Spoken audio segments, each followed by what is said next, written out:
First of all, there's a Supreme Court judgment which says that RSS is a humanitarian organization, and on the record, it's the world's largest humanitarian organization. See, minute you say that, okay, I am bringing in that law wherein you have to function the way I prescribe you to, you're not becoming in India, you're becoming a North Korea. For example, let's take the tradition of sati as well, right? Sati was introduced for a particular reason at a particular point of time.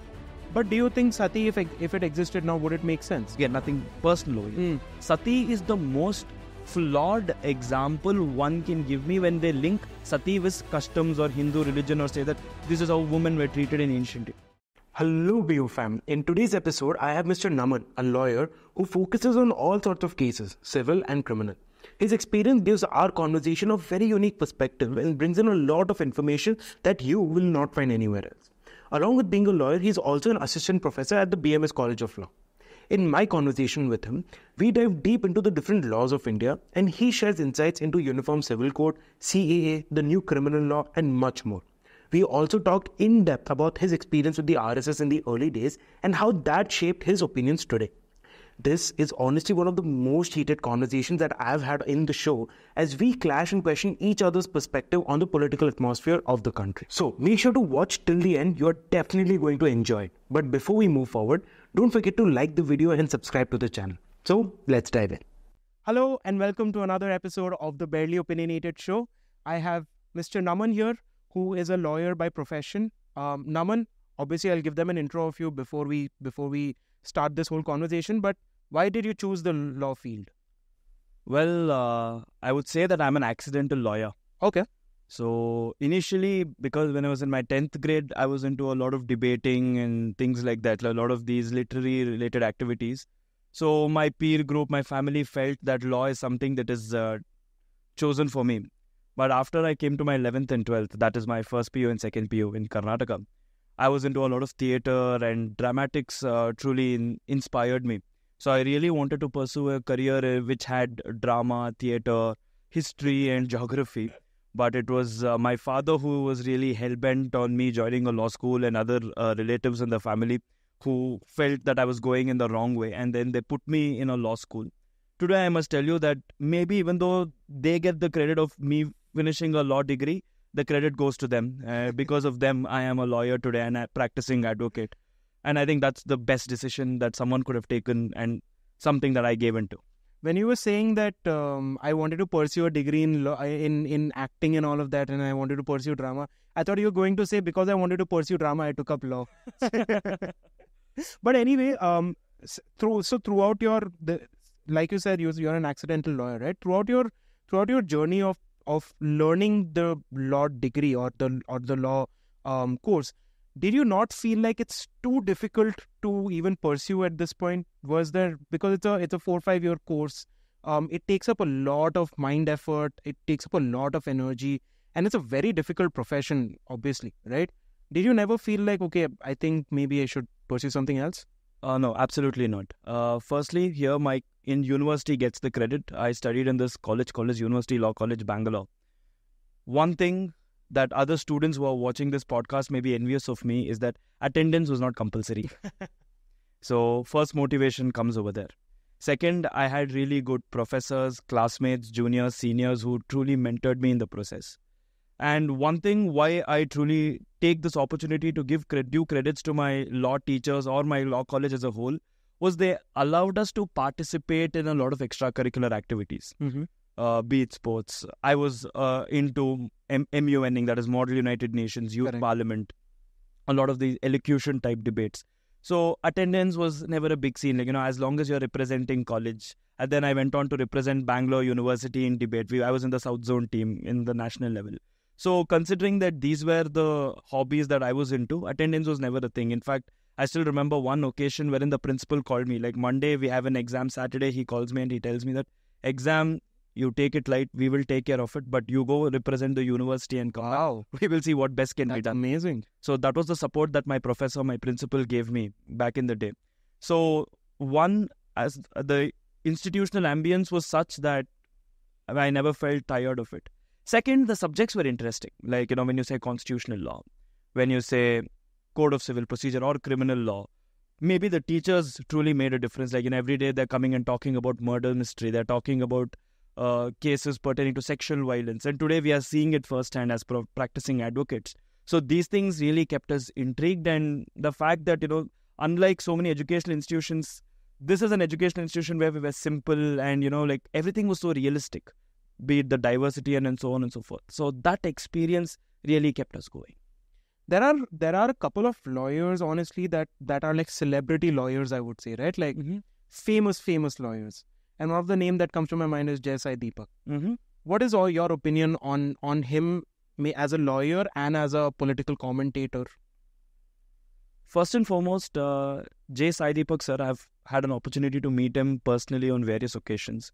I think it was one coincidence was just 1 week before 370 was abrogated. He had delivered a lecture as to why it should be abrogated. And firstly, speaking about a lawyer, I think I've told him personally, I've also written on my social media posts various times, he is the next Fali Nariman or the next Palkiwala or the next Ramjet Malani in the making. That's how the fraternity looks up to him. As a political commentator, he has brought in that breeze of hope. See, today when you say that there are a lot of people resonating with his ideology, if you attend his program, like a couple of months back on behalf of the Karnataka State Bar Council, I had the opportunity to be an organizer to one of the talks which was hosted in Bengaluru, which also drew a lot of political flack because of various factions involved. But the crowd that showed up, people were literally standing on the windows, holding the grill, holding the railings, and they just wanted to listen. And it was not like school kids who were doing it. It was like people who were 50, 60 years old doing it. Now, if you ask me that from where is he getting that traction? One, he is blessed. Second, he puts in that effort. Third, the clarity and conviction. And most importantly, even if he's getting that amount of criticism in the society, it means that he's doing something right. It means that he is a man on a mission. He is a man with a purpose. And he is uncompromisingly ambitious about what he wants to do. And that is leaving a benchmark to young advocates like us to, look up to him and follow him and at least grow an inch of what he has been able to do for the society. Interesting. Why did your event draw a political flag? So I don't intend to name political parties over here because today we live in a society that even in this podcast, let us say once it's out in the public domain, now as we are also discussing a lot of aspects of current affairs in due course of time. Now if I say something, you or I will be alienated to one color of the national flag. Correct. Now let us say that we take another stand, you and I will be accused of showing allegiance to another color of the national flag. And here is J Sai Deepak sir, who is, vehemently supporting one side, which is, going sentimentally strong with one society. So naturally, when someone is making sense, it's the job of the other side to show that, this guy is nobody. Interesting. Okay.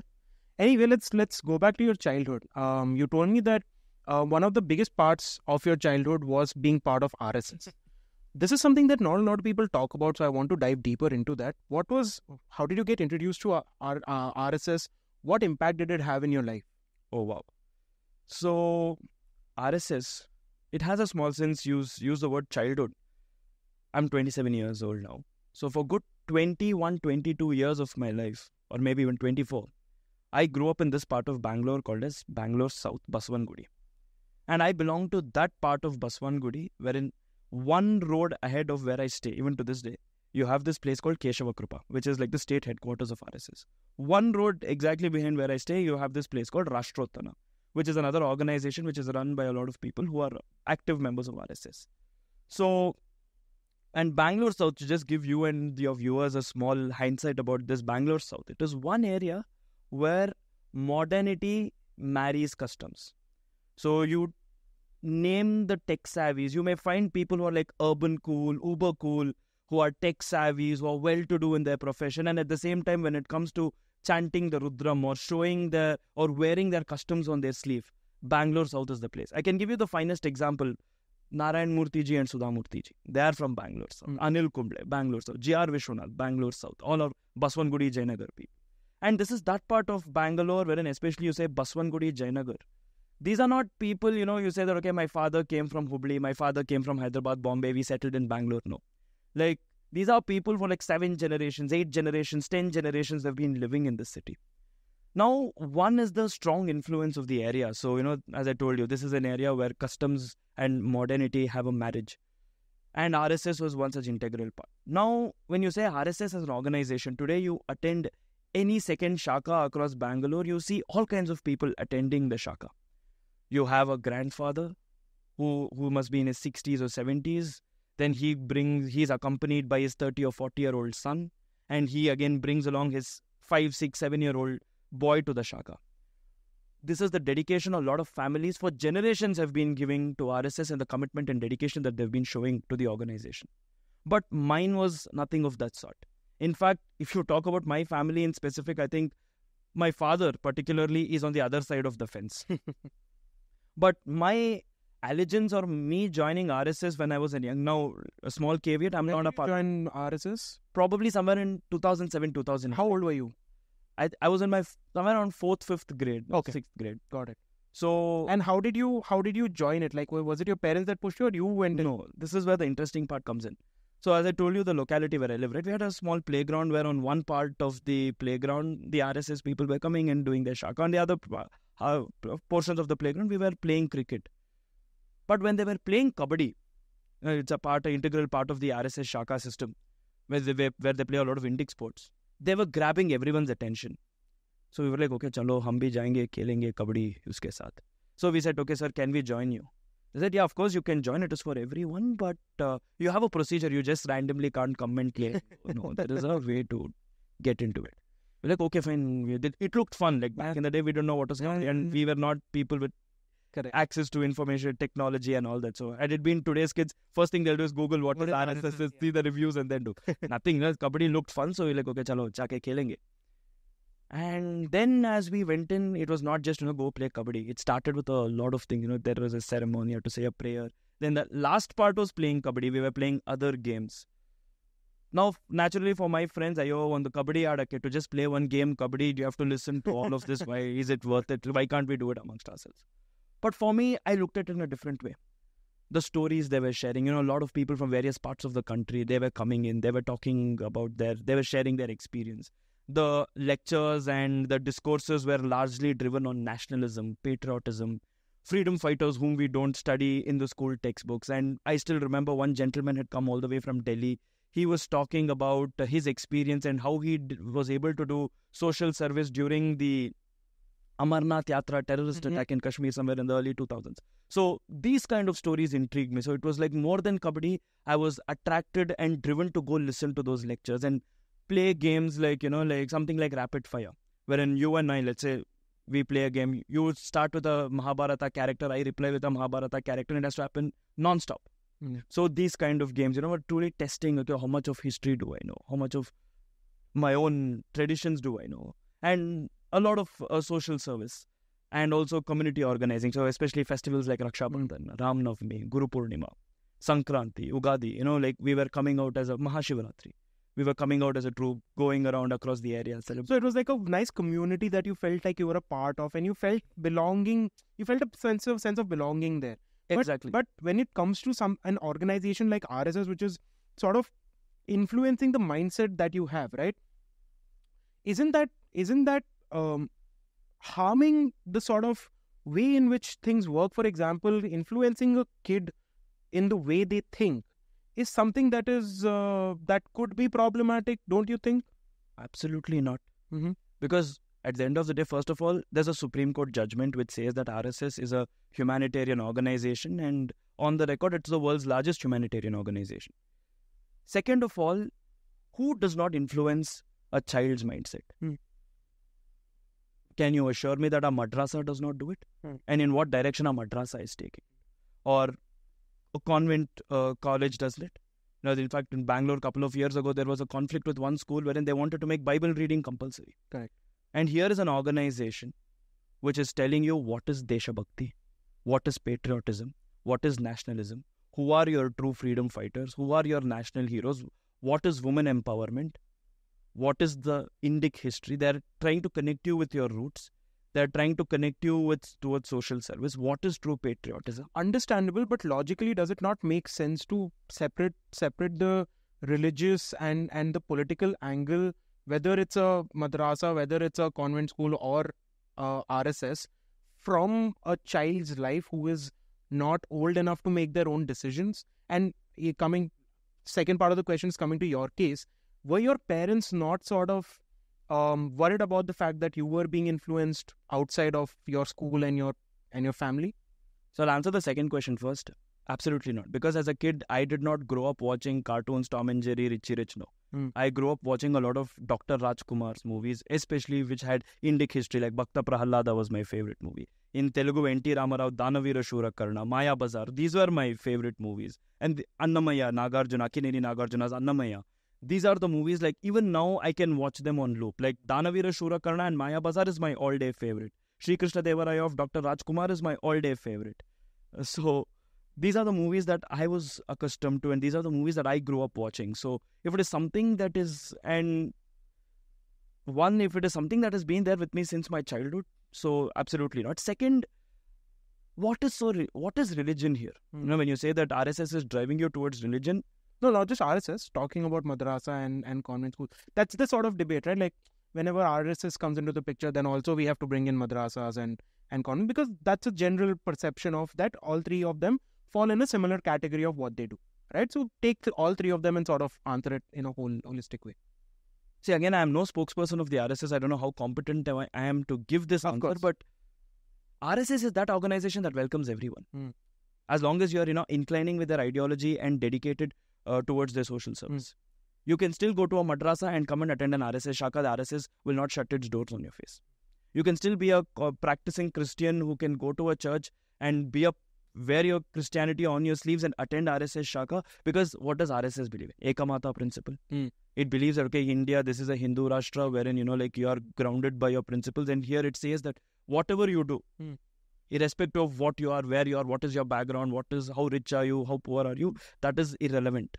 When you are in an organization, the first thing you need to do, every ounce of your energy should be dedicated towards national service.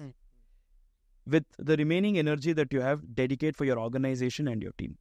And even if there is some energy left in you, then use it for yourself. That is what the organization propagates. Interesting. So religion, I don't look at it as religion, but I look at it as deep Indic history, which has been motivating and exciting this country. Yeah.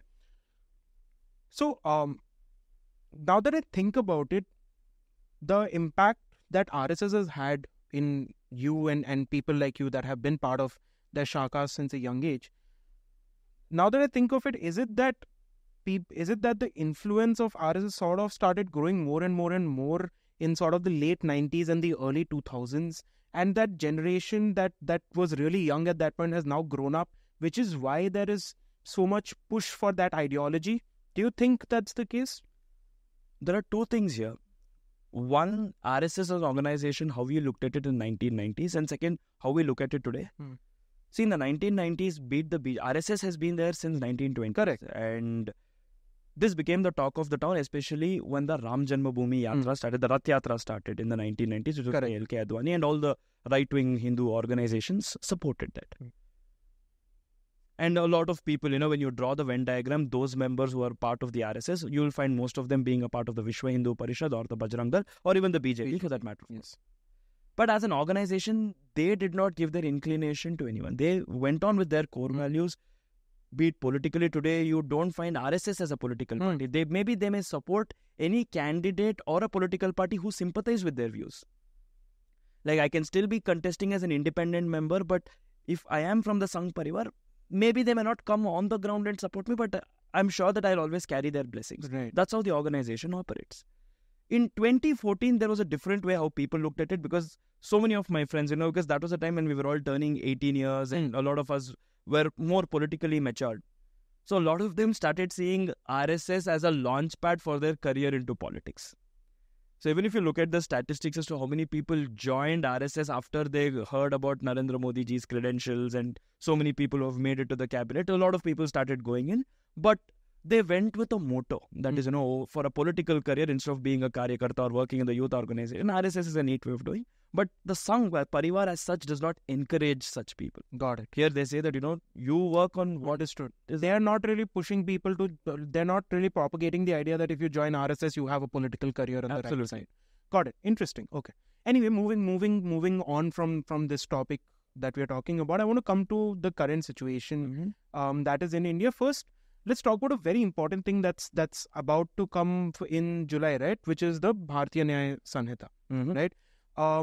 obviously we had been following the Indian Penal Code for a long time, and that is something that was mostly coming from the British era itself. What do you think of the Bhartiya Nyay Sanhita and how the laws have evolved from Indian Penal Code to the Bhartiya Nyay Sanhita? So to answer it in very simple language, first and foremost, did we need such a reform? Yes, we did. Now, today when you go across the street and you ask a lot of people, they say, oh, why are we still following the colonial culture? What is the need for following such a colonial culture? So on and so forth. But one thing we need to understand that most of the sections, of course, now the Bhartiya Nyay Sanhita has overcome from usage of the term section, now you say clause, has maintained the status quo as it is. But one thing is, there are three things over here. Firstly, here there is a shift from being punitive to more reformative in nature. Second is that it is overlapping with an already existing special laws in place. And number three, there are already certain things, which is still contradictory in nature. We will certainly get into the details of it. But first and foremost, we need to understand that here is a law that is catering to the modern day requirements. Second of all, here it is striking a balance between being reformative. Like, why am I using the term or emphasizing on being reformative? And it's basic principles of criminal law that one, there is a deterrent theory of approach. That is, you do any wrong, I'm going to punish you in a very harsh way. For example, the capital punishment. Second is the retributive theory, which is revenge. It's an eye for an eye, something like the Hammurabi Code. Like, what is that? What is that? What did you just say? The Hammurabi Code. What is that? So Hammurabi Code, Hammurabi was a king during the Mesopotamian civilization. He was someone known to be very drastic with his measures, and whatever punishments he used to impose, there is an inscription on it. So it is found it's there in the British Museum, and it is popularly known as the Hammurabi Code. Wherein he believes in the concept of eye for an eye, tooth for a tooth. Interesting. So like, it's something like this. You are accused of raping a woman, your hands were taken off or your private parts were chopped off. So this was the rule. So that is how the retributive theory stands. And then there is the reformative theory. Something like, okay, chalo, you have done this mistake, but how can we give them a chance? How can we give them a chance? As Mahatma Gandhi says, forgive the sinner, but don't forget the sin. And then there is something called as preventative theory. That I know that this is going to be a big mess. This is an offense, but avoid something like prohibiting dowry, child marriage, sati system. So wherein, you create such an ecosystem that you avoid or you prevent from doing something like that. So this is the place. So here is Bhartiya Nyay Sanhita, which is trying to strike a balance between being reformative on one end, like something like this time for petty offenses, you have community service. That is to say that, you have robbed something which is at the value of 5,000 rupees or below. There won't be harsh punishment on you. Rather, you are made to work with an NGO or work somewhere, make up for that money, or maybe with some interest here and then, and come back and pay the society. While on the other hand, sedition has been replaced with section 152. It was 124A in IPC. Right. Here, under sedition law, if you are caught, sedition simply says that you can't say anything which goes against the government. You can't excite a sentiment which goes against the government. That has been repealed off and it has been replaced with section 152. Wherein here it says that, you can't do anything that destroys the integrity of this country. That is to say that anything that is destroying the integral or the... So do you think that's very vague? That was, I believe, one of the controversies with this new Bhartiya Nyay Sanhita, that, for example, the sedition law is very, it's been left vague and open for it to be used in various different ways. Don't you think? So here, there are two things how you need to look into. One is, as a law here, there are two laws which speaks about sovereignty of India. One is the Terrorist Act, which is 113 of Bhartiya Nyay Sanhita, and second is one. So here they're imposing 10 years of punishment. Now you see the drastic change, right, from 3 years to 10 years. Now when you say vague, today, how else will you justify if someone is going on the streets and saying Bharat ke tukde tukde honge, and they are connecting it to a particular religion? Now, where does this overlap? Rather than vague, I would want to say it's overlapped, because now you are having a section which outrightly defines terrorism. Something which the United Nations has been doing since its inception, but they have failed. So many countries do not have or do not know what is the definition of terrorism, but here you have a codified definition of terrorism. Now, what I'm worried of is not about the vagueness that comes with it, but how it is already overlapping with the pre-existing sections. Because when you say terrorism as such, you have the NIA Act, you have the UAPA, you have the NSA. Right. So you have so many sections. There's a duplicate of a UAPA also in the Bhartiya Nyay Sanhita, which again there is an overlap between the two, correct? Exactly. It's not just with that. There are so many sections where, there has been a lot of overlap, but somewhere down the line, I'm still glad that, we are able to take the drift because it's high time. Of course.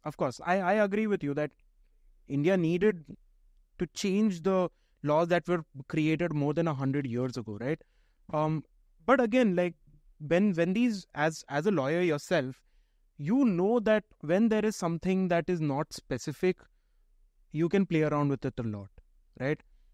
That's what lawyers do in my point of view and in the general public's point of view. I'm representing the general public right now. So don't you think that can be problematic in nature, especially for people that don't really have power to save themselves? Just as an example, like maybe the state government could be using that power to sort of save themselves from the general public, or the central government could be using it, right? What's your opinion on that? When I joined law, when I was in my first year, a wise man from my family relatives gave me an advice. He said, law is like a donkey. Kick it left or right, it will move. But I don't want to, second that statement, at least on record, because I don't want contempt proceedings on me.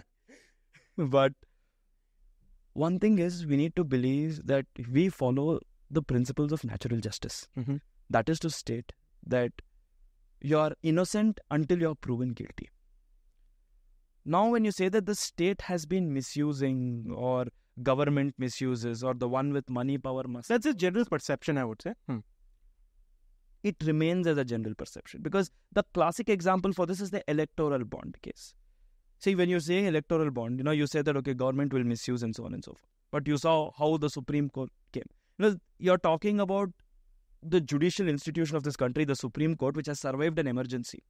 When everyone, the entire nation thought that, the Constitution is going to be a dead document after the emergency was imposed, you had the Supreme Court which rose like a phoenix and said, no, boss, wait, it's okay. Even if you're in an emergency, that does not waive you of your fundamental rights. So every time there has been a legal crisis, here you have a Supreme Court which is independent, which is fearless, which is bold, and which is the last institution to be influenced by the politics in this country. Now, why did I say electoral bond is? Here you take, for example, you had a political party, a very powerful political party, who had received the maximum amount of funds. Then you had all sorts of crony capitals, shell companies who don't even exist or are not even registered in the MCA, come and purchase yes, the bonds. Correct. But yet, in the entire scenario, you saw that it was the judiciary, it was the law which was the winner. See, honestly, I wouldn't... The Supreme Court, of course, did a very brilliant step of exposing or getting it out in the open, which wouldn't have come otherwise, regardless of what would have happened. But then again, although it's come out, there is the perception around it it's not gotten any action out of it, right? Like, yes, we know that there were shell companies, we know that there were loss-making companies, we know that there was a lot of fraud in terms of how the electoral bond was bought and given to parties, right? But what beyond it? What is happening beyond it? There's nothing. There's literally nothing being done. Say, for example, a company that is buying almost, it's worth 500 crores, it's buying 450 worth crores of electoral bonds, right? What's happening beyond that? I think this question was not barely opinionated. Now, coming back. No, I want you to emphasize, I want you to talk a little bit more on that. Okay. See how the purchase happened, where the purchase happened, what is the asset. This is something that even we do not know. But one thing we need to understand, that when such things happen, quid pro quo is the word I want to use over here, have been there ever since politics came into existence in India, especially democratic in a democratic setup where capitalism has a very major role to play. Today, admit it or not, today we are not a socialistic country anymore. We are inching towards becoming a capitalistic country, and in the interest of general public, in the interest of a better economy, it is always appreciated that if we follow the path of a PPP model, that is where you have both public and private players complementing each other and operating. So when you have a democratic setup, and when you know that there is going to be a particular party who is going to stay in power for a fixed period of time, as a businessman, I would want to make a maximum buck out of it. So I will do everything to appease that party so that, one, I am not in their bad books. That is the last thing I would want to. Of course. So I know where you're going with this, right? And I'm not just talking about that one party. There are other state governments as well that have received the same thing. My point is there anything that can be done with that information that we have now, as a citizen of this country, not as a lawyer right now? What do you think can be done with this information that we have right now? How can we hold these people accountable, or who is responsible to hold them accountable at this point? So I think the Supreme Court in its judgment itself was very clear. One of the reasons why it stuck down the bill, that was the Act, under the Finance Act 2017, is because it is violating Article 19 Clause 1 of the Indian Constitution, that it is denying people the right to information. Correct. Because from a business perspective, when you look at it, one thing that I was assured of was anonymity. Here, the general debate is between the public's right to information versus a businessman's. The law that the businessman followed already. The law. See, when the Electoral Bond scheme came, the first thing that they were promised anonymity. Anonymity. Correct. Now, again, through this question, are we trying to look at these business people as criminals here? Not at all. So here, I was promised of anonymity. I want to fund a political party. It's my choice. And here it's not. And here the government also promised that to ensure more transparency. Why? The law was very clear that whenever the Supreme Court feels that there is something sus about it, you can call for the data, you can ask for the information, we will happily provide you. Here even the government did not say that I will not give you the information. Here we need to understand the pace at which they were made to. I want you to talk about, we have to be specific with the timelines here as well. When we talk about government saying that they will provide that data, that didn't happen before, that happened later. So we have to be sort of clear about that. Yes. See here, the government, the bank was very clear. You give me time till June, you give me time till July, I will do it. Here the court said, no, you have to fast track it. Correct. Here, while I appreciate the activism shown by the court, we should also think from the perspective of the government too. Because one thing is, the government was very clear. I do not have any digital record of what are the transactions. The government didn't have to provide. No, SBI had to provide. SBI had to provide. Even here, the state. I'm keeping it as generally a state. Okay. The state said two things. Harish Salveji, who argued on behalf of SBI, he said two things. One, it is kept in two silos. One is, one silo talks about the data which has the people who have purchased the bonds. And the second silo talks about the first silo only talks about in what denomination they purchased. And the second silo talks about when did they encash it. Here it is about I buy a bond, and it is not like anytime I can go into the bank and buy. We need to understand that there are only specific openings. It was in the month of July, January, April, again after 2 months. I think July 3 or 4 times. January, April, July, October. These were the 3 times when the window was open and when you could go and buy the bond. And here the counsel for the government asked one thing, give me time. I will, furnish the data accurately, because now, one, it's a laborious thing. I cannot do it. It's not something that it can be done overnight. All I need is, if you want me to accurately publish data, all I seek is time. Okay, when this matter came in, it was portrayed in a different way in the media, and it was given a lot of colors. But again, we need to see that here, when the humbug happened, when you see this data happen, one, you need to know that it happened hastily. It was not, they had the luxury of time, they could meticulously. But what would change if there was time? What would change? Would the data change if there was time? No, right? That was a hypothetical situation. I think I'm not the qualified person to answer that question. So that debate. So this is a discussion that, so my family also discusses politics a lot, right? Like me, my brother, my father, we are very politically opinionated and in our conversation. In your family, you're barely opinionated. I try to be as barely opinionated as possible, because my brother and my dad will sort of quarrel with each other. But even in that quarrel, that the conversation is just that okay, you asked time till July or June, whatever that was. Supreme Court said, no, you don't have time. The data came out still, right? And the data came out as the data had to come out. And whether it was the matching or the sorting, all of that happened very quickly. So I felt, at least like the general opinion, and I personally also felt like that was a way to sort of stall it, right? And that is what lawyers are very good at, don't you think? See, that's your profession. And that's not something, obviously, you're being blamed for, or in this case, the lawyer is being blamed for, but that's their job to do. But isn't it a way to sort of downgrade what the Supreme Court has to say about a particular thing? No, there was no downgrading here, because even though Supreme Court said that, I need the data overnight, I'm sure a lot of hard work has gone into produce the data.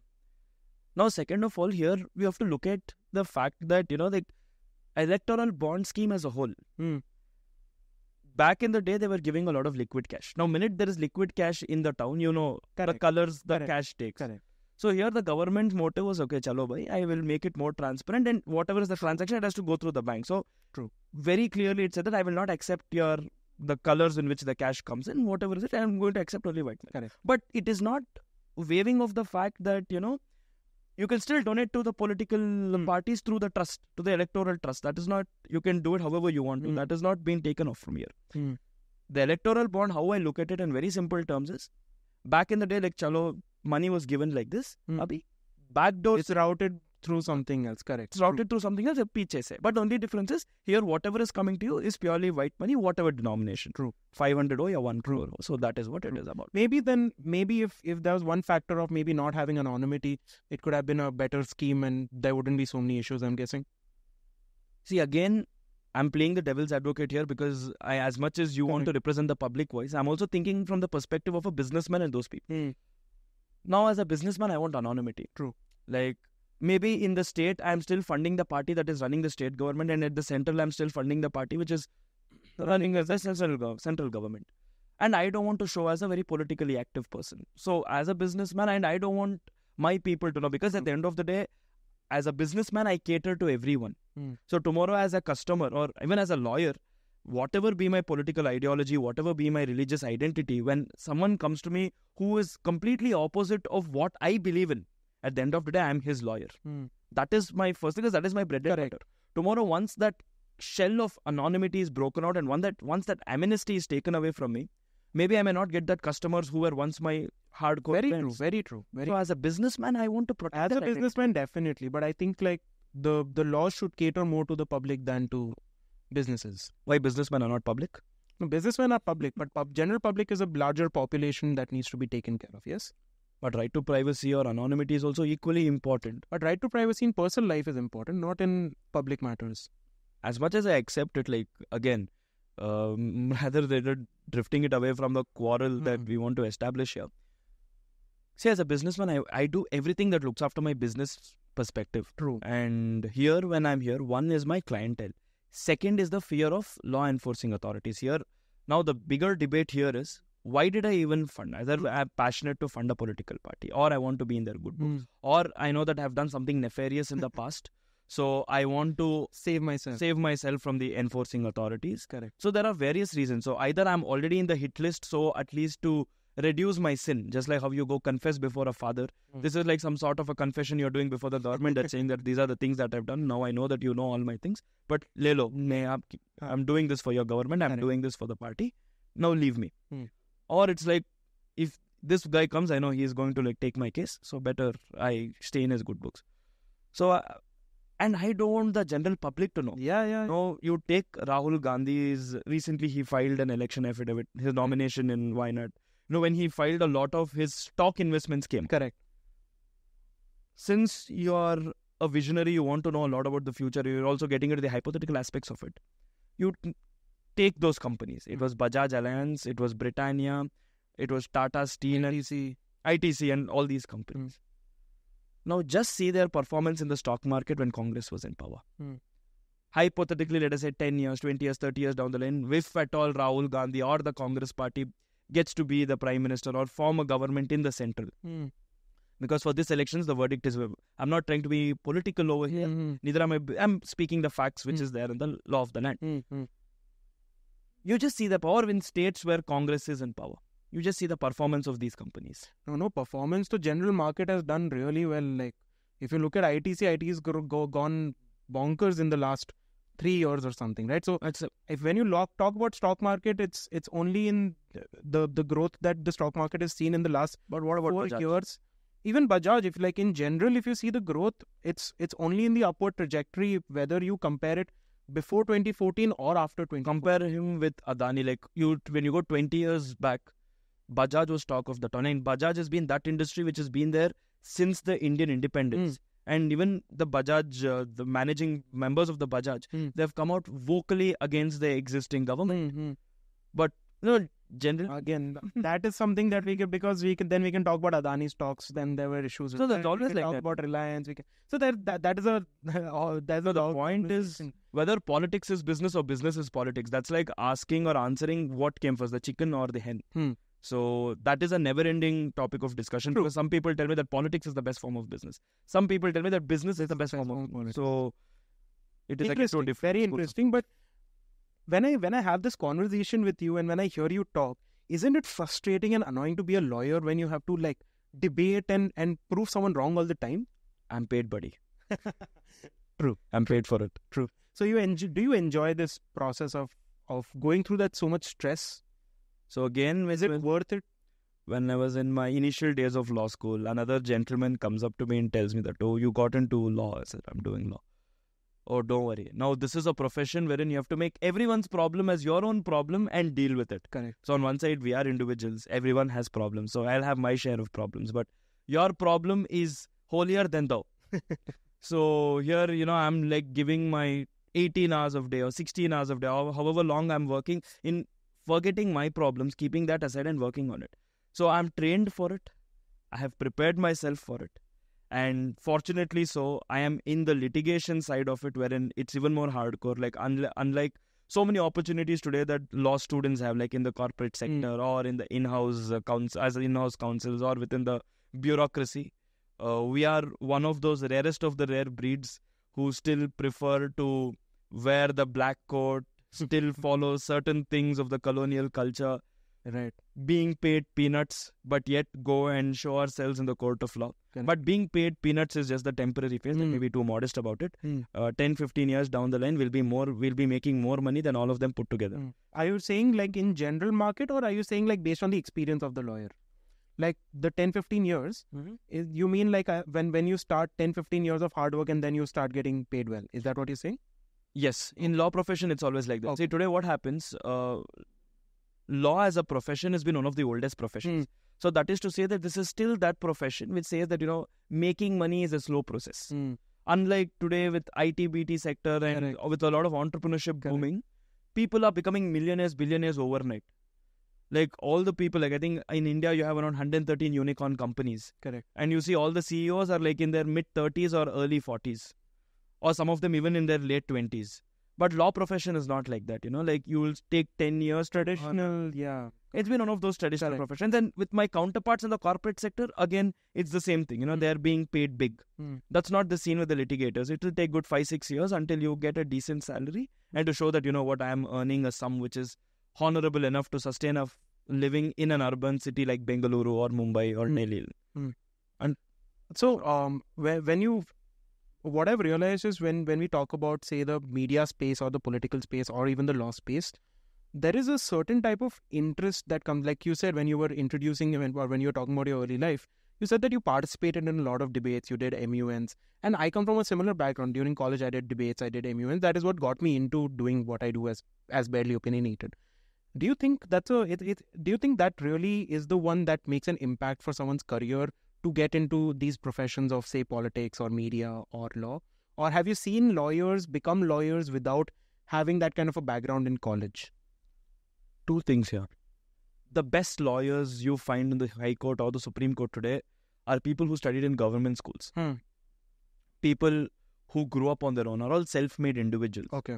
Actually, of course, one in the law field, dynastic legacy is something that we quite often... There's nepotism in the law industry. Rather than nepotism, you always have a better edge compared to your other counterparts and peer group if you're a second generation, third generation. Right. That is an endless debate. But those people who are really making it big, like we started off this interview by talking about J Sai Deepak. He comes from a really humble background. Right. So that is one thing. Now, but in today's generation, when you say that events like MUNs, youth parliaments, will it truly determine the fate and the future of others who are not exposed to it? Absolutely not. Okay. Because those people who are really making it well in the law profession are people who are from like proper Kannada medium, rural background. Because practice in trial court does not need great linguistic skills. Okay. Or great articulative skills, if I may put it that way. I've heard other lawyers tell me that English is a very important aspect of higher courts. Okay. I'm coming to okay. To establish practice in trial courts, you need to be fearless. Then with experience and once you get that courage, that is level 1. Naturally, you will have an inclination towards language. Got it. So that is how I've seen a lot of people grow. But in today's generation, maybe when you say in 5 years or 10 years down the line, will these activities play a huge role, or do these activities already play a role? Big time. Because one, in profession where the people who come from really humble backgrounds or people who do not have this exposure really fall behind is networking. While those people who have participated in debates or MUNs have an edge over you because they know how to network. They know how to research. They know what is diplomacy. Correct. Because they have been doing serious stuff. Like they have been reading government policies. They have been, like today I know people who are in their second year law school but have finished this international law book called as Malcolm and Shaw, which runs up to like 1,000 pages. It is like this big. And so many law professors don't have mastery over them, but second year law. So it's kindling that passion in them. So already now, today, most of them, who are into MUNs, because I on various occasions get an opportunity to go there as chief guest, keynote speaker and interact with them. One of the reasons why they do MUNs or youth parliament is because they see a career in law. Interesting. So, especially in a generation where, you're running in parallel with artificial intelligence, where your counterparts are very strong and, they come with their own X factors. Here you're coming with contacts, you're coming with confidence, you're coming with some linguistic superiority, you're coming in with some confidence. And considering the kind of competitions that you would have been to, the kind of people you would have networked with, the court per se may still be an easier platform for you. So, somewhere you're comfortable before anyone else. So basically you have an edge over the others, but it's not necessary that a person that is say doing MU or not doing MUNs or not participating in debates, it's not necessary that they won't make for a good. Exactly. Got it. So interesting. That is how it is. Okay, coming back to Bhartiya Nyay Sanhita. So you were talking about that's a more reformative approach to our law, right? Rather than punishment based. What else is distinct about Bhartiya Nyay Sanhita that you would like maybe tell the from a very general public point of view, I would say? One thing is that apart from the terrorism aspect and all that we have touched upon, the way when Section 84 talks about unsound mind, okay, from a very general perspective, something which is the need of the hour, they don't recognize unsound mind as a legitimate terminology anymore. It has been replaced with mental illness. In Bhartiya Nyay Sanhita. Okay. So wherever, back in the day, to say that, this person is of unsound mind, openly then, tu divana hai, tu pagla gaya hai kya? But it is, it is so gender sensitive, it is so emotionally sensitive. It has replaced it with emotionally correct. It's like, okay, chalo, uska mansik santulan theek nahi hai. There's a difference between two. One is very abusive in nature, one is. Correct. And second of all, the community service. And most importantly, I think from a general perspective, it is taking us one step closer to, disassociating ourselves from a colonial. See, this Indian Penal Code has a very interesting history to it. Okay. First and foremost, when it was written and when it was ready, this was the first document prepared by India's first law commission. Okay. When T.B. Macaulay authored this Indian Penal Code. And when it was released into general public, when it came in 1861, this was the first legislation which had the blessings of the Queen. Okay. Because until then, it was where the East India Trading Company in India was divided, wherein various monarchs were ruling in various parts of the country. And now, after the 1857 conflict, they said that the entire sovereignty of India became under the British. We became an imperialistic country. So this was the first imperialistic rule that came into India. Okay. And second of all, this was the very first code. Now, until then, this country was not common to a code. We never believed in the code.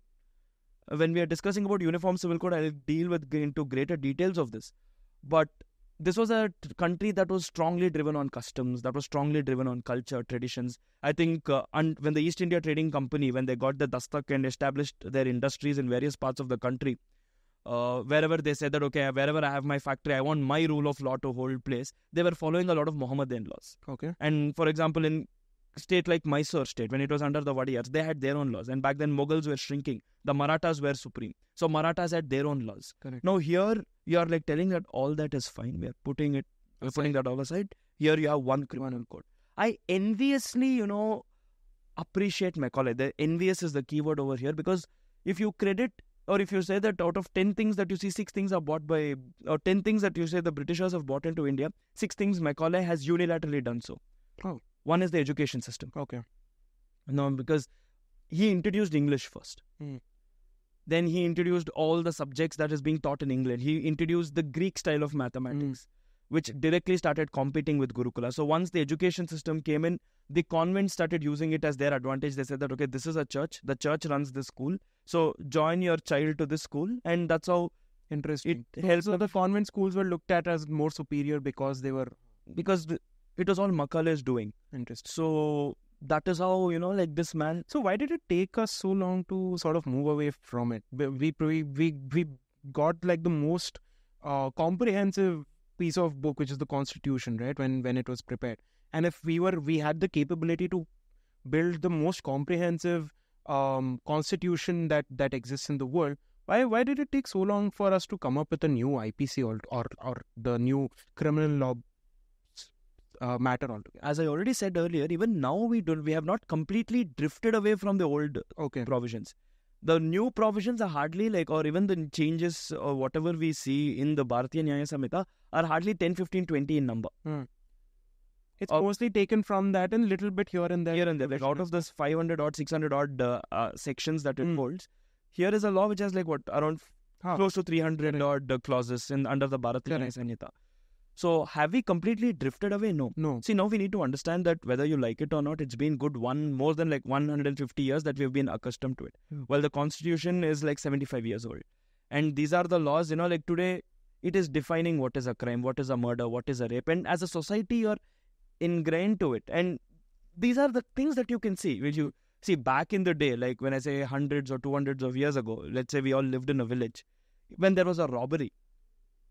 Why am I saying 100 years ago? Even now you go to a village, which has a population of 100, 150 people. Let us say that there's a robbery in the village. You per se don't need police and investigation. You know who the thief is. Right. And this was a conversation I had in Kashmir 10, 15 years back. Right. So when there's a robbery in the village, they know who the thief is. Okay. They'll all go and take you to this is the guy, he's a robber. Because everyone knows each other so well. Or when you say that someone has misbehaved with a woman, you know who the womanizer in the town is. So you will go there and you will hold him accountable. But today the system has grown. The crime is unimaginable, especially with cryptocurrency, Bitcoin, artificial intelligence, deep fake. So you name an arena, you have multiple crimes over there. And you give me one topic, I'll tell you more than the good that the product has given you. There are double the number the crimes come with it. And here you have a legislation which is already catering to it. What it needs is modification. Okay. Just slightly taking it away from the Bhartiya Nyay Sanhita, if you see the successor of the Indian Evidence Act, that is the Sakshya Sanhita, the Sakshya Bill, the Evidence Act, the replacement to Evidence Act, they have started recognizing digital documentation as a primary source of evidence. Correct. Until then, it was a secondary source. A WhatsApp message was not a primary source. And if I have to show a WhatsApp message to the court, even on Monday, if I go to the court and be like, sir, this is a WhatsApp message, this is the proof, I just can't show the judge the WhatsApp. I have to file a 65B certificate and get it approved and be like, sir, this is a certificate that I'm producing this particular WhatsApp conversation. In which phone did I receive that conversation? Which model is that conversation? So all this has to be mentioned in the document, and only then judge will be like, theek hai. But now that is not the case. Even though I have to still certify it, it can be taken as a primary source of information. So that is one thing. And here, second interesting thing with Bhartiya Nyay Sanhita is now they've started defining what is a petty offense. Okay. You leak a question paper, or you're selling question paper in the market before the conduct of examination, or you're selling tickets. It is considered as a petty offense. You have a definition to that petty offense. And then there is one more. It is called as petty organized crime. Okay. And then with the Motor Vehicles Negligence Act. So, for example, let us say that you commit an accident while you're driving and the person dies or is grievously injured. You will have to go surrender to the police or the magistrate all by yourselves. Now, again, that brings in a conflict because under Article 23, this is under 106 of Bhartiya Nyay Sanhita, if I'm not wrong. So, under the 23 of the Indian Constitution, the 20 clause 3 article, you cannot give evidence against your own self. Okay. That is, the law does not permit me to go say that, bhai, maine accident kiya, so that is not permissible in the law. But this is a conflict. So that is why 106 implementation of it has been put on hold. So these are the few interesting things. Again, when I spoke about the petty crimes, that is 112 of Bhartiya Nyay Sanhita. Here it says that, if selling of tickets or selling of exam question paper or unauthorized usage of lottery, these are the offences that I consider as a violation. It also says that any other such similar acts. Right. So this opens the Pandora's box of a lot of vague sections. Those were not covered in IPC. Those are not covered in the IPC. Interesting. So these are the things which IPC interestingly covers. Taking this forward, we spoke about how you're innocent until proven guilty. But then recently I don't know how deep you want to dive into this, but the Money Laundering Act came into question because that act sort of, which when it was revised in 2018, the idea has sort of become that you're guilty until proven innocent, right? What is your opinion on that? When you say guilty until proven innocent, this philosophy, though, that is the general principle of law, that you're innocent until proven guilty. But, excuse me, you're guilty until proven innocent in not just money laundering, but various cases like POCSO cases, or cases concerning women harassment, dowry prohibition, or anything to do with sexual violence, sexual harassment, rape. In these cases, the natural instinct is that even though in the cases of rape, you're still innocent until proven guilty, because of the lot of media. I think it's only, I believe it's only POCSO also doesn't have guilty until proven innocent. It's a principle. Like the principle followed again is innocent until proven guilty, no? Yes, you see, at the prima facie level, yes, but because of nowadays what has happened is people start talking to the public gallery. Acha, you're talking at it of it from a perception point of view. From a law. But POCSO still is. So these are the areas, wherein POSH for that matter. Right. So in fact, we were recently dealing with POSH is correct. So there are certain exceptions where you have to prove your innocence first, and first you're still guilty until you're proven innocent. So there are certain exceptions to the principle here and there. See, even the fact that you're innocent until proven guilty is not a written literature anywhere. It is the interpretations of the court. Something like bail is the rule, jail is an exception. Bail is the remedy, bail is a rule, jail is an exception. Kind of these principles are evolved with time as the Supreme Court has evolved with its judgments and wisdom and maturity. So now speaking about Money Laundering Act, let us admit it has almost become a dead act.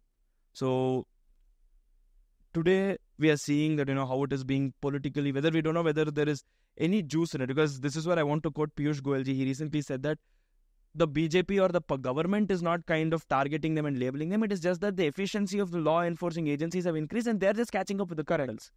So here we really do not know. Again, it goes back to that debate as to what came first, the hen or the chicken. The hen or the egg.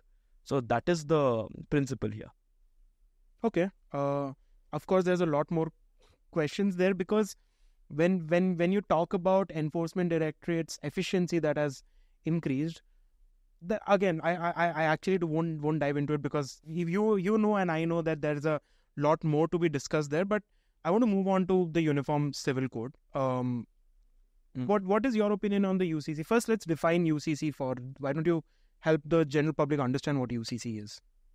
So first and foremost, even before getting into definition, there is one aspect about UCC that I want to delve into. The larger sections of the audience believe that Uniform Civil Code is that one-shot weapon that will put an end to a lot of misogynist things that's been happening in the society. They believe that this is some Hindu-Muslim thing. Got it. They believe that, a lot of misconceptions with the Uniform Civil Code. That is, they use it as a weapon to show that they're religiously more superior than the other religion, so on and so forth. Uniform Civil Code does not come with any such fancy or political whatabouteries or with a lot of wings to it, political wings to it.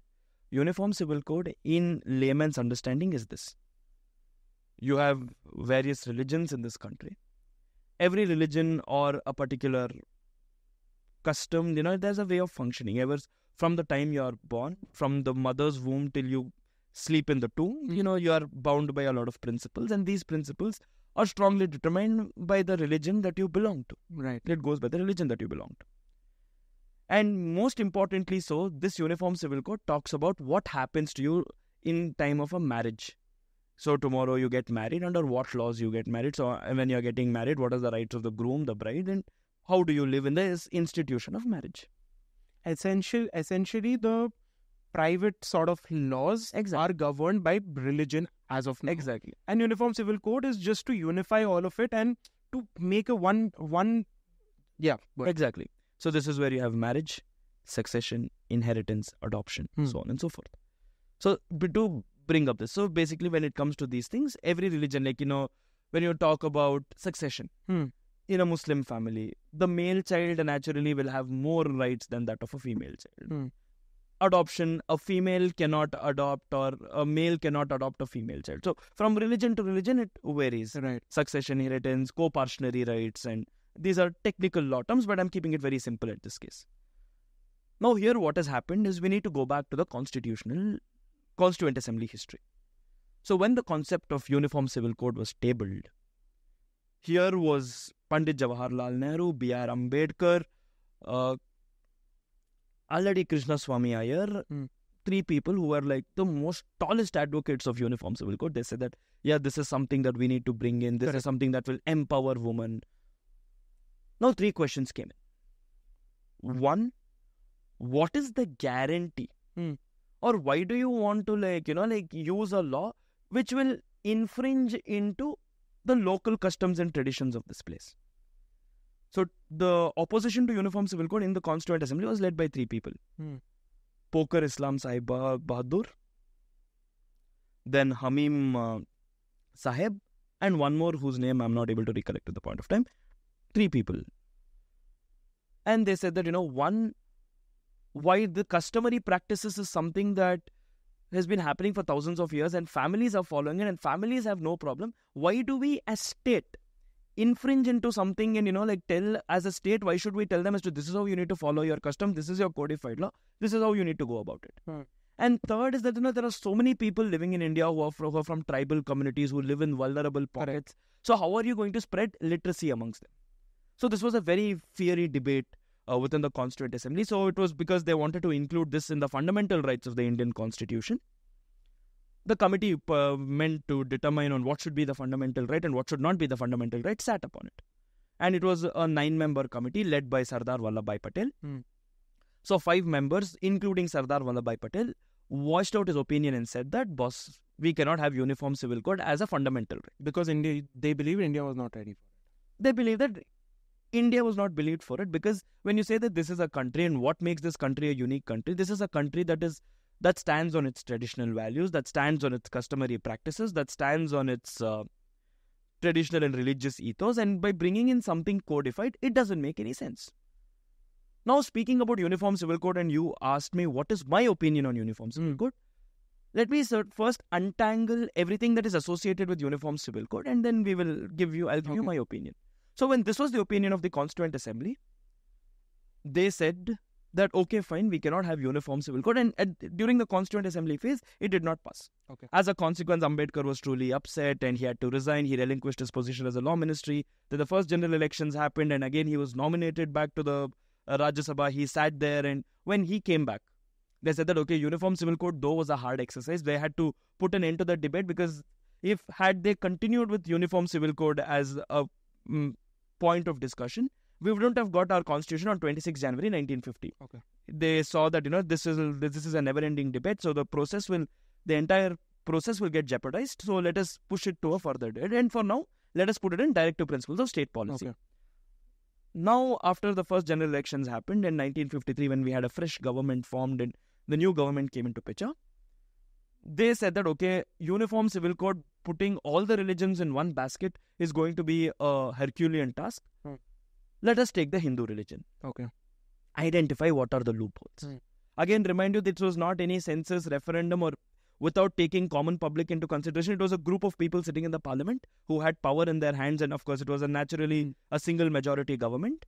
They said that, okay, in a Hindu society, what are the problems? These are, again, today you call as AC room intellectuals. Right. So back in the day, of course, you did not have air-conditioned people. So it's ironic because we are sitting in an AC room talking about this. But anyway, yes. So what are the problems? Polygamy. Yes. Child marriage. Yes. Prohibition of intercaste marriage. Yes. Okay. Prohibition of widow remarriage. Yes. Succession has a problem. Inheritance has a problem. Maintenance after divorce has a problem. Chalo, theek hai. हम एक काम करेंगे, we'll bring in a new law called the Hindu Code Bill. Now, this Hindu Code Bill is again not one single codified document, unlike Macaulay's codified IPC or... They came up with Hindu Marriage Act, Hindu Succession Act, Hindu Adoption Act, Hindu Inheritance Act. So this was fragmented. Now the Pandora's box of discussion opened, and this is where I want to establish my opinion on uniform civil.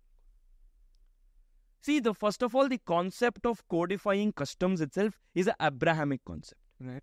That is to say that this is a Western concept, so it is a West-toxicated concept. Okay. Now, why do I say Western and why do I use a strong lingo like West-toxicated? Okay. Is because first and foremost, this is a country, as I already told you, which thrives on its customs, which thrives on principles, morals, something like, your history is something that not Johnny, yes, Papa is not our history. A folklore. As a Kannada medium student, I'll tell you Baro Baro Male Raya or Negile Yogi, which talks about who is a farmer, written by Kuvempu. These are the kind of stories that we listen to. Correct. Like you go to Rajasthan, maybe through a puppet show and so that a kid was introduced to who is Maharana Pratap. Right. So what is the valor of Rajput? So these are the kind of folklores and these are the kind of customs traditions that we were told. Now tomorrow you're telling us that you're going to identify what are your customs, you're going to make a law and you're going to list and you're going to tell that this is the code, so this is a rule book, you follow. The very codification of something which already exists in the form of customs or principles being documented is a Western concept. Now, second of all, where do I have an issue? So you left all of the laws aside. You only targeted the Hindu community. A Hindu law or a Hindu code, as whatever the Hindu code bill, their marriage, succession, whatever it is meant to be a secular code, not a religious code.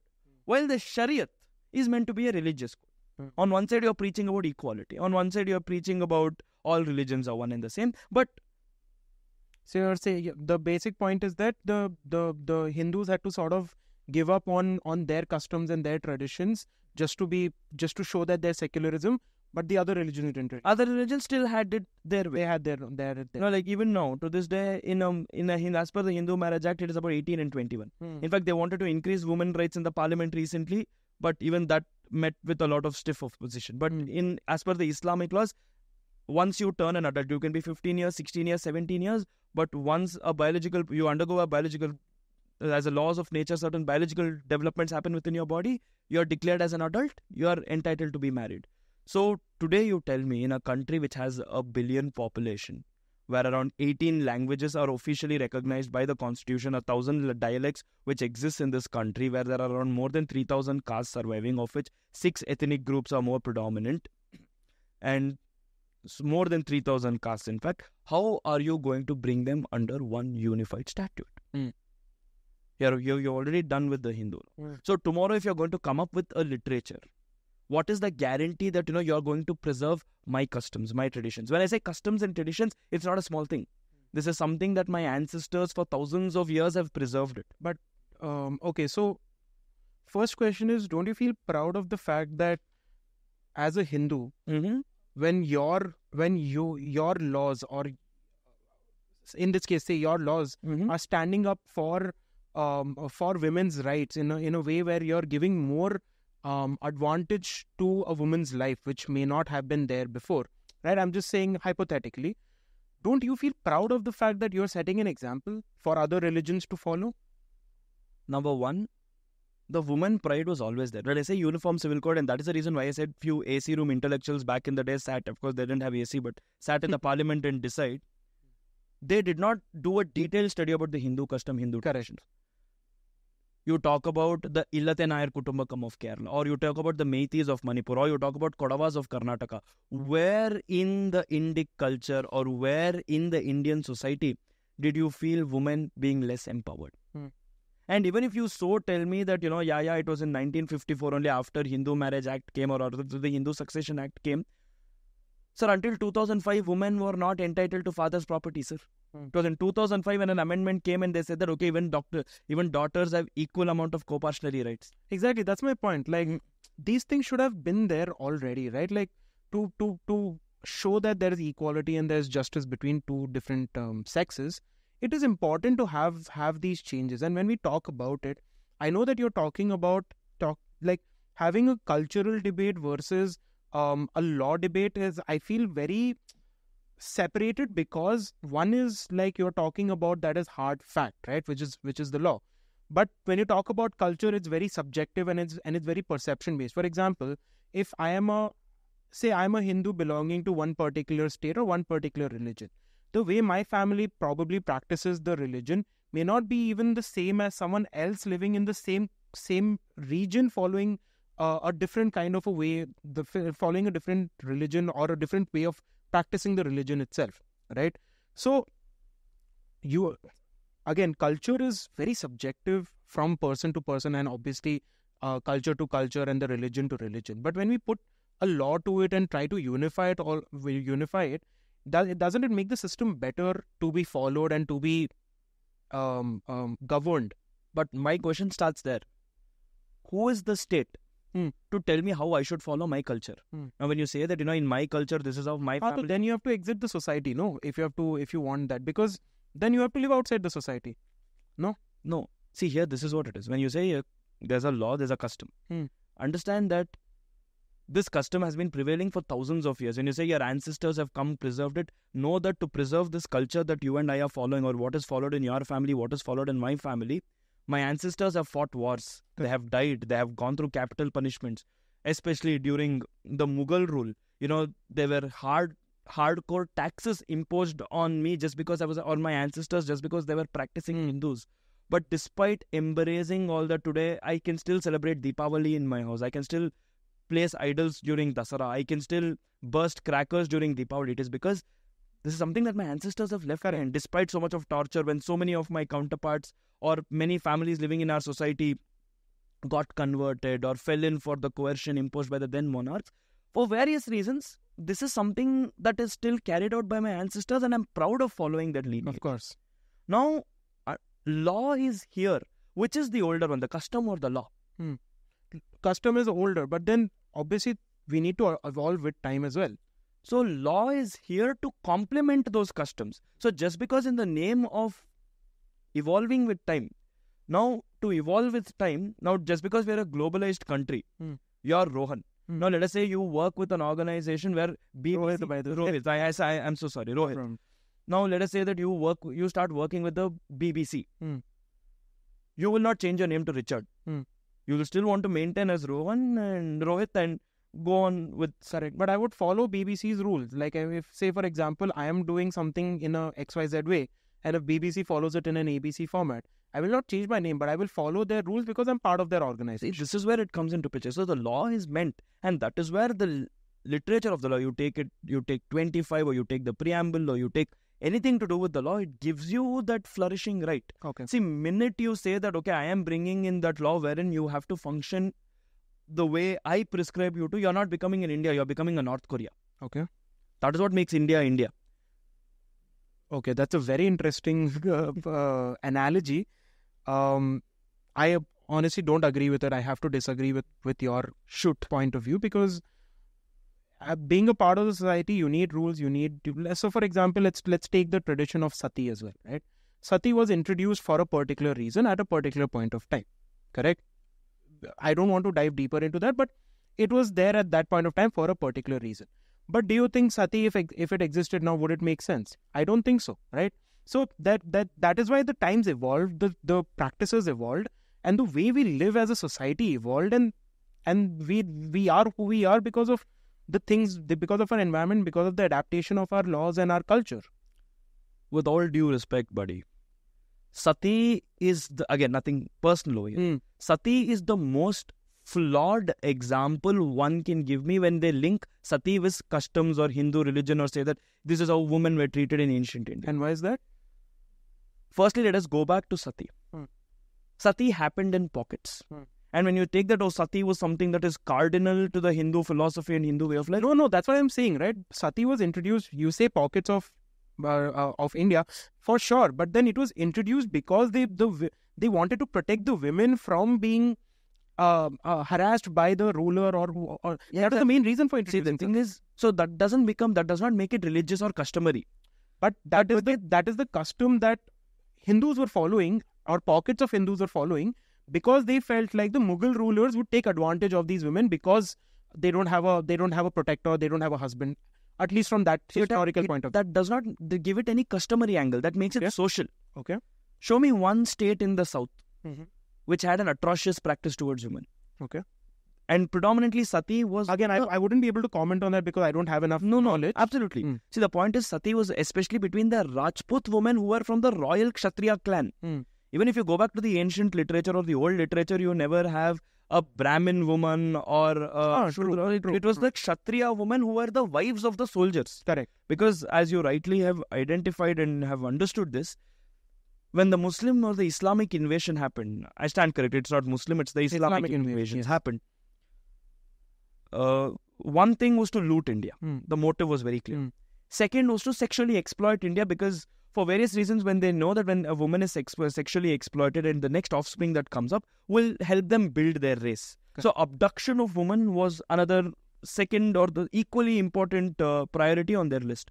So they wanted to convert them, because one such motive of theirs was to convert this into an Islamic nation. True. So that is where sati happened, and the most strongest contenders were the Rajputs. Because they were the ones protecting the border. They could not come in through any other means across India. Now, sati is no customary connection to India whatsoever. But it's followed by a particular segment of... And that is where the different for a socialistic cause, and it has got nothing to do with your customs. Okay, fine, cool, interesting. So, but don't you think these customs evolve based on your social... That's what I'm saying. The social circle or the society that you're living in, that is how the customs evolve. But again, like after the Mughal rule ended and once the Marathas took over, in Chhatrapati Shivaji's administration, you have no example of sati. Even though they conquered good parts of Rajasthan and Gujarat, which was once held by the Rajputs. In Orissa, where the Kalinga dynasty established, there you don't have example of sati. In Maurya dynasty, or you go to Samudragupta's regime, Chandragupta, you don't have the example of sati. I'll let the audience sort of fact check it, because I personally don't know much about it. Yeah, you don't have an example of sati per se. See, when certain things you can't, whatever happens in pockets. Now, mob lynching happens in pockets. Now, that is one thing in the BNS too. Mob lynching happens in pockets. That does not make it that India is undergoing a genocide. True. And by the way, in the BNS, mob lynching is a separate offense which is not recognized by the Indian Penal Code. Correct. They have a different provision in the BNS which talks about mob lynching. Mob lynching happens in pockets. So that does not represent the entire country. Just because there's some fallacy somewhere, that does not go on to represent the country as a whole. No, but that's what you're contradicting yourself, no? Because when we were talking initially, you said that, theek hai, alag-alag states mein there are different pockets of societies, and there are different people, and there are different cultures that each state and each sort of segment of people follow. But then now we are sort of taking the conversation at a macro level instead of a micro level that you were talking about, to sort of go against the UCC, correct? No, there are two different things. Now, when you say that, putting the perspective back on the table, when you say that here UCC kind of empowered women, it did no good. Or even in literature, if it does anything, it is... I'm not saying whether it... Because we ourselves do not know what is the stage of the documentation. I'm only worried about what will be the final outcome. Interesting. So what is whether you're going to... I'm only concerned about how is it going to protect my rights, how it is going to protect my customs, how is it going to protect my traditions, and how will it maintain the sanctity that my family has been upholding my value system, my traditional system for generations. Correct. Because even when the thing was advocated, it was very clearly told in the Constituent Assembly, it is too English. It goes back to the basics of it, because you're trying to codify your law. Now, minute you say Uniform Civil Code, whether you're going to make the Mohammedan law the law of the land, or are you going to build your own kind of a Din Ilahi? By the way, the Din Ilahi is one religion which was started by Akbar, wherein he bought the best aspects of every religion and tried to make it as a religion of his own. And the irony is, no one in his own kingdom followed it but for himself. Not even his wives followed that religion. So are you going to come up with your own kind of a Din Ilahi? We have no absolute clarity on it. So I'm only apprehensive of the fact as to what was your final outcome going to be like. Because I want a law, when you say talk about Uniform Civil Code, because for far too long you have insulted my religion. For far too long, you have made it, you have showed it to the entire world that in my country, Hindus are following, Hindus are subject. Even you take the religious institutions, it's the Hindu temples which come under the government. While other religions have their absolute autonomy. So Hindu religion or the Hindu customs, Hindu tradition is under the state scrutiny. As much as maybe the law has still to a large extent identified certain customs and they're maintaining it. But why codify it? While other religions are free and fearless. So here the majority population is ignored while the minorities still have the autonomy. True. So the foundation of the conflict to UCC is that Hindus have always had to sort of give up their customs and their traditions, and they've had to sort of deal with whatever comes in. Not give up, it is about always targeting them. See, even through the various sections, I wouldn't per se say that they've been made to give up. It's not like, okay, you're a Hindu today. No, the customs, traditions, everything is up and down, everything is intact. But everything is in a codified format. Got it. For everything, I have to take a state approval. For everything, I have to, like the state has its rights to come, make the law, change the law, But why can't it be a customary thing? Interesting. See, it's about the interference of the state. See, the law is here to protect what is my belief. That is the Indian Constitution all about. True. The preamble starts with equality of faith. The law is not here to tell me what to do. Then that does not become a democratic law. That becomes an autocratic law. So that is what it is about. That is where I want to that is where I want to poke the bull in the eye and tell that, this is what I want the Uniform Civil Code to be. Very interesting. Naman, I think that's the time that we have for today. I loved the discussion. Thank you. I loved the conversation. I loved the back and forth that we both had. Hopefully you enjoyed it, and hopefully Absolutely. I didn't pressurize you too much in terms of No. opinions that you had to give.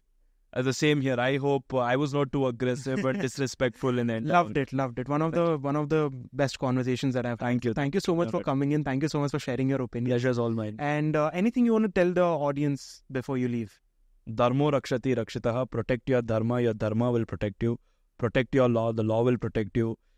India is a beautiful country. Bharat is a beautiful country. It is the land of opportunities and it is here to grow. Let us try to together work and let us build let us join the movement in reinvigorating the great traditions and ideals that the great country stands for and represents.